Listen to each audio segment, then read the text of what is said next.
From Colorado is recognized. Thank you, Madam Speaker, and thank you, Chairman Gordon. I rise today in support of the Polis Amendment to H.R. 4061, the Cybersecurity Act of 2009. We enjoyed working very closely with Chairman Gordon, his staff, Representative Lipinski, and I appreciate their leadership on this critical and bipartisan bill that will train the experts we need to tackle tomorrow's challenges and enable the United States and the world to stay competitive in cybersecurity. In a world of blogs and widgets, smartphones, and email, we are truly a global community growing ever closer, ever more interconnected. The average citizen cannot help but feel part of an extended electronic family. Technological progress has enhanced our personal and work lives, regardless of our job or position. As someone who's founded and run several small technology-related businesses, I can speak to the advantages of working in the technology age and how it's improved my ability, now on the political side, to represent the people of Colorado's 2nd Congressional District.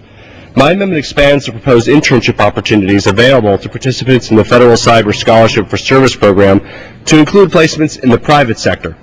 I believe it will serve tomorrow's cybersecurity professionals and our national security interests to open up this program to a diversity of experience from the public and private sector.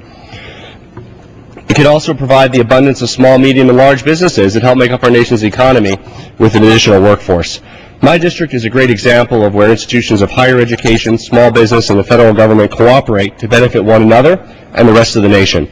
We have a thriving community of startups, lower than average unemployment, and a history of growing successful small businesses. With the collaboration of cybersecurity professionals from the University of Colorado at Boulder, these companies can benefit from their education and in turn impart the practical knowledge that will build each student's portfolio of experience.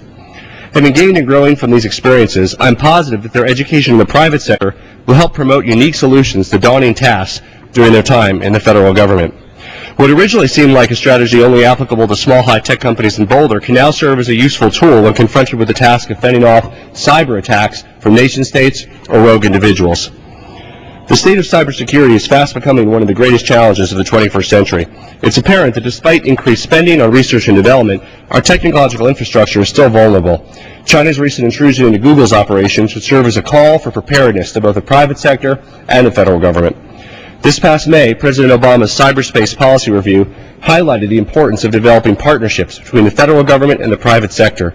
The limits of cyber growth are constantly expanding, and so too must our plans to address the plethora of issues that crop up. As Secretary Clinton put it recently, the Internet, though a blessing, can be a threat to those who would fall prey to cyber terrorism, end quote. It's our job as inventors and stewards of the Internet to ensure unhindered, free, and secure access to enrich the lives of everyone.